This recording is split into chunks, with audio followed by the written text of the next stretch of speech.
మన భారత్ గురించి మాట్లాడితే అది కేవలం ఆసియాలో మాత్రమే కాదు, ఇప్పుడు ప్రపంచంలోనే ఒక పెద్ద కింగ్లా మారిపోయింది. టెక్నాలజీలో చంద్రుడిని సూర్యుడిని అందుకుంటున్నాం. ఆర్థికంగా ప్రపంచంలోనే అత్యంత వేగంగా దూసుకుపోతున్నాం. సైన్యంలో మన దమ్ము ప్రపంచానికి తెలుసు. ఇప్పుడు మన మాట ప్రపంచమంతా వింటోంది. మరి ఇదంతా చూస్తుంటే మనకో పెద్ద డౌట్ వస్తుంది కదా, America, Russia, China, Britain, France లాంటి దేశాలకున్న ఆ మ్యాజిక్ వీటో పవర్ మన ఇండియాకెందుకుండకూడదు అని. అలానే చాలామందికి తెలియదు అసలు వీటో పవర్ అంటే ఏంటి. ప్రపంచంలోని దాదాపు 190 దేశాలు కలిసి ఒక నిర్ణయం తీసుకున్నా ఈ వీటో ఉన్న ఒక్క దేశం మాత్రం నో అని చెప్పి ఆ పనిని అక్కడికక్కడే ఆపేయగలదు. ఒక్కసారి ఊహించండి, ఐక్యరాజ్యసమితిలో ఒక ముఖ్యమైన మీటింగ్ జరుగుతోంది. మన దేశానికి నష్టం కలిగించే లేదా మన శత్రువులకు లాభం చేకూర్చే ఒక తీర్మానం ప్రవేశపెట్టారు అనుకుందాం. అప్పుడే మన భారత్ నిలబడి ఇది జరగడానికి వీల్లేదు అని గట్టిగా చెప్పగలిగితే, అప్పుడు పాకిస్తాన్కు సాయం చేసే ఏ ఉగ్రవాద తీర్మానమైనా, మన సరిహద్దుల్లో చైనా పెట్టే ఏ రాజకీయ అడ్డంకైనా పక్కకు పోవాల్సిందే. ఇదే వీటో పవర్. ఇదే ఆ గ్రేట్ పవర్, ప్రపంచాన్ని శాసించే పవర్. మరి ఇంతటి అర్హత ఉన్న మన దేశానికి ఈ పవర్ ఎందుకు రాలేదు? మనల్ని ఆపుతున్న ఆ పెద్ద అడ్డంకి ఎవరు? భారత్కు వీటో పవర్ వస్తుందా? వస్తే ఆ రోజు ఏం జరుగుతుంది? మన పాకిస్తాన్, చైనాల కథ ఏమవుతుంది? అసలు ఈ పవర్ మనకు ఎందుకు ఇంత ముఖ్యం? ఈ ప్రశ్నలన్నింటికీ సమాధానాలు ఈ వీడియోలో చాలా డీటెయిల్డ్గా లోతుగా తెలుసుకోబోతున్నాం. ఈ వీడియోలో చెప్పే ప్రతి పాయింట్కి మేం చాలా బాగా రీసెర్చ్ చేశాం. ఆ రీసెర్చ్ లింక్స్ అన్నీ మీకు కింద డిస్క్రిప్షన్లో ఇచ్చాం. మీకు కావాలంటే చూసుకోవచ్చు. ఈ వీడియో మీకు చాలా ఇంట్రెస్టింగ్గా ఉండబోతోంది కూడా పంపాం. మన దేశం ఈ ఘనతలను సాధిస్తుంటే పెద్ద దేశాలు కూడా మన ముందు నిలబడలేకపోతున్నాయి. రక్షణ రంగంలో కూడా మన సత్తా పెరుగుతోంది. మన మిసైల్ టెక్నాలజీ, మన సైన్యం బలం ప్రపంచంలో 3వ అతిపెద్ద సైన్యం. చూస్తే మనల్ని తక్కువగా అంచనా వేయడానికి ఎవ్వరికీ ధైర్యం లేదు. ఇంతటి ఘనతలు, ఇంతటి శక్తి, ఇంతటి బలమైన ప్రజాస్వామ్యం ఉన్న మన దేశం ఇప్పటికీ ప్రపంచ రాజకీయాలను నడిపించే ఐక్యరాజ్యసమితి భద్రతామండలిలో కేవలం తాత్కాలిక సభ్యుడిగా, ప్రేక్షకుడిలా కూర్చోవలా? అసలు మనం ప్రపంచ రాజకీయాల పవర్ సెంటర్ అయిన ఐక్యరాజ్యసమితి భద్రతామండలి యుఎన్ఎస్సి లోపలి లెక్కలు చూద్దాం. దీని నిర్మాణం 1945లో రెండవ ప్రపంచ యుద్ధం ముగిసిన తర్వాత జరిగింది. ఆ రోజుల్లో ప్రపంచంలో ఏ దేశాలు గెలిచాయో, ఏ దేశాలు అత్యంత శక్తివంతంగా ఉన్నాయో అవే ఈ క్లబ్లో కూర్చున్నాయి. యుఎన్ఎస్సిలో మొత్తం 15 సీట్లు ఉంటాయి. కానీ వాటిలో 5 సీట్లు మాత్రమే permanent. America, Russia, China, France, Britain. ఈ 5గురు సభ్యులకే ఆ మాయాజాలం లాంటి ఆయుధం వీటో పవర్ ఉంది. ఈ వీటో పవర్ ఎంత ప్రత్యేకమైందంటే, భద్రతా మండలిలో ఒక ముఖ్యమైన తీర్మానం పాస్ అవ్వాలంటే ఈ 5గురు శాశ్వత సభ్యులు ఒక్కరైనా నో చెప్పకూడదు. అంటే ప్రపంచంలోని మిగతా 180కి పైగా దేశాలు, మిగతా 10 తాత్కాలిక సభ్యులు అందరూ అవును అని చెప్పినా ఈ 5 దేశాల్లో ఒకటి వద్దు అని వీటో వాడితే ఆ ప్రతిపాదన అక్కడికక్కడే ముగిసిపోతుంది. అందుకే వాళ్లని సూపర్ పవర్లు అని పిలుస్తారు.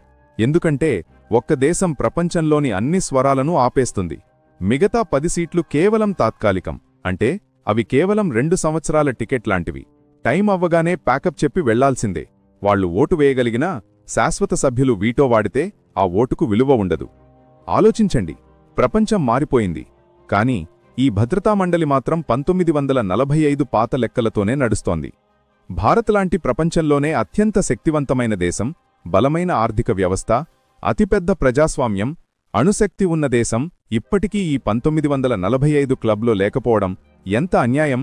అందుకే అసలు ప్రశ్న ఏంటంటే, భారత్కు ఇప్పటివరకు ఈ వీటో పవర్ ఎందుకు ఇవ్వలేదు, ఇస్తే ఏమవుతుంది అనేది చూద్దాం. వీటో పవర్ వస్తే భారత్కు వచ్చే మార్పులేంటి? అసలు సిసలు బమ్ము ఉన్నది మనకే. ఇంతకు ముందు మనం చూశాం కదా, భద్రతా మండలి లెక్కలు 1945 నాటి పాత ఫార్ములా అని. మరి ఇప్పుడు భారత్ ఈ వీటో పవర్కి ఎంత అర్హుడో, ఈ పవర్ మనకు దక్కితే ప్రపంచం ఎలా మారిపోతుందో చూద్దాం. మన భారతదేశం ప్రపంచ శాంతి కోసం చేసిన పోరాటం చిన్న విషయం కాదు. 2వ ప్రపంచ యుద్ధం తర్వాత ప్రపంచ శాంతి కోసం ఐక్యరాజ్యసమితి నడిపిన మిషన్లలో అత్యధిక సైనికులను పంపింది మన దేశమే.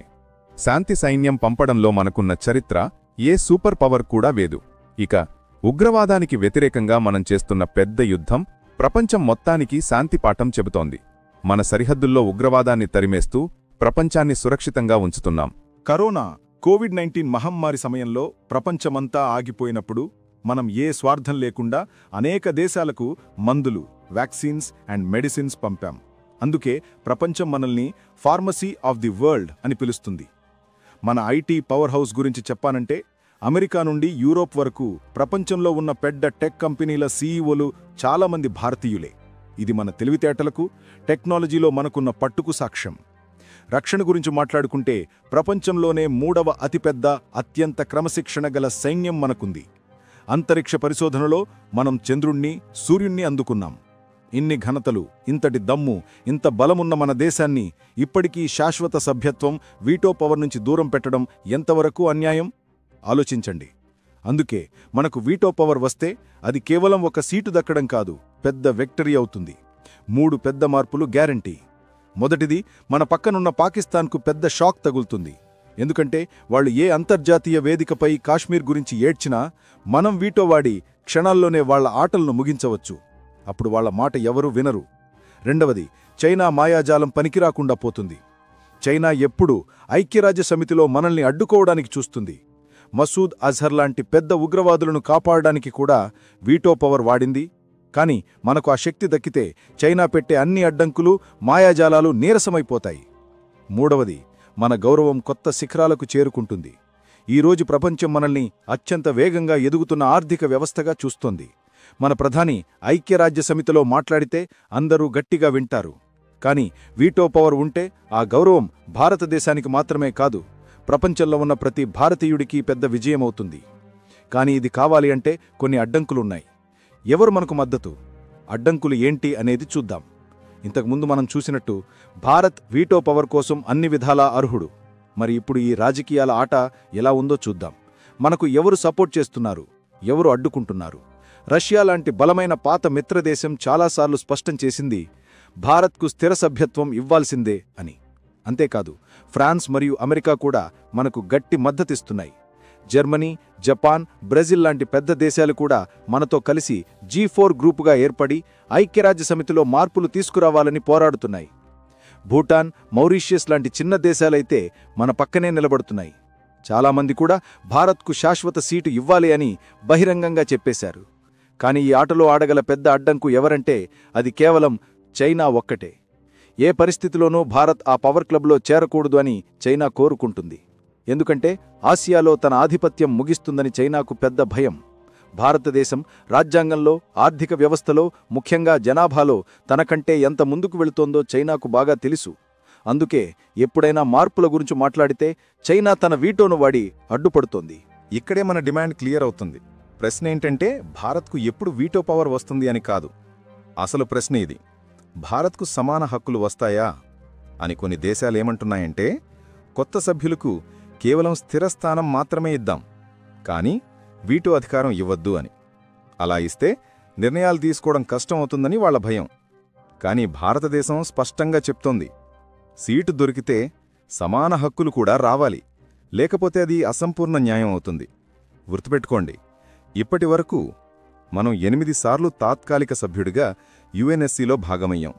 చివరిసారి 2021లో. ప్రతిసారి ఏ శాశ్వత సభ్యుడికన్నా తక్కువ లేమని నిరూపించాం.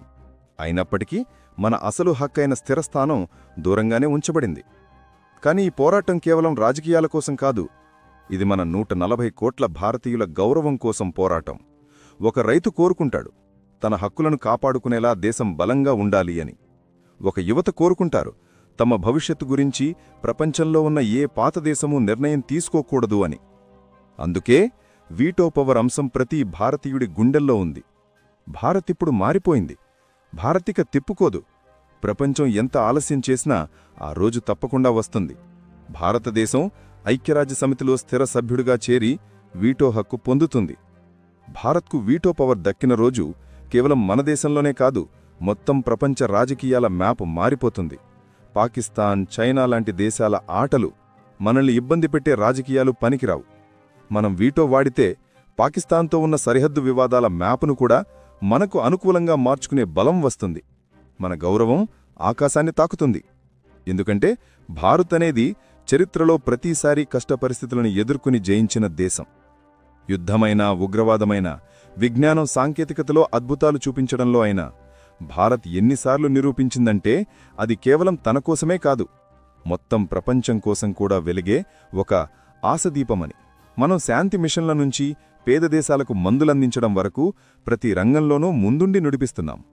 ఇలాంటి పరిస్థితుల్లో ప్రశ్నేంటంటే, ఎప్పుడు భారతదేశాన్ని ఈ హక్కు నుంచి వంచితులుగా ఉంచుతారు? పాత ప్రపంచ సమీకరణాలు కూలిపోతున్నాయి, కొత్త శక్తులు ఎదుగుతున్నాయి. ఆ శక్తుల్లో భారతదేశం ముందుండి ఉంది. సమస్య ఒకటే, ప్రస్తుతం వీటో హక్కు ఉన్న 5 దేశాలు తమ కుర్చీని వదులుకోవడానికి సిద్ధంగా లేవు. ఎందుకంటే ఆ కుర్చీ కేవలం ఒక సీటు కాదు, అది మొత్తం ప్రపంచాన్ని శాసించే శక్తుల ప్రతీక. కాని నిజమేంటంటే, ఇప్పుడు భారత్ ఆగిపోదు. ఆ రోజు భారత్కు వీటో పవర్ దక్కితే ప్రపంచ చరిత్ర కొత్తగా రాయబడుతుంది. అప్పుడు పాకిస్తాన్ గుండెలు ఆగిపోతాయి, చైనా మాయాజాలాలు పనిచెయ్యవు, మన భారత్ పేరు ప్రపంచమంతా మరింత ఎత్తుకు వెడుతుంది. ఇది కేవలం ఒక సీటు కోసం పోరాటం కాదు, ఇది 140 కోట్ల భారతీయుల గర్వం. ఇది ఒక యుద్ధమే. అందుకే అందరికీ చెప్పేది, ఇప్పుడు భారత్ ఆ దేశం కాదు, దాన్ని పట్టించుకోకుండా ఉండేందుకు. ఇది కొత్త భారత్, ఆత్మనిర్భర్ భారత్, శక్తివంతమైన భారత్. ఆ భారత్ ఒకరోజు ఐక్యరాజ్యసమితి స్థిరస్థానంపై కూర్చుంటుంది. అదే దానికి హక్కు. ఆ రోజు ప్రపంచం చూడబోతుంది.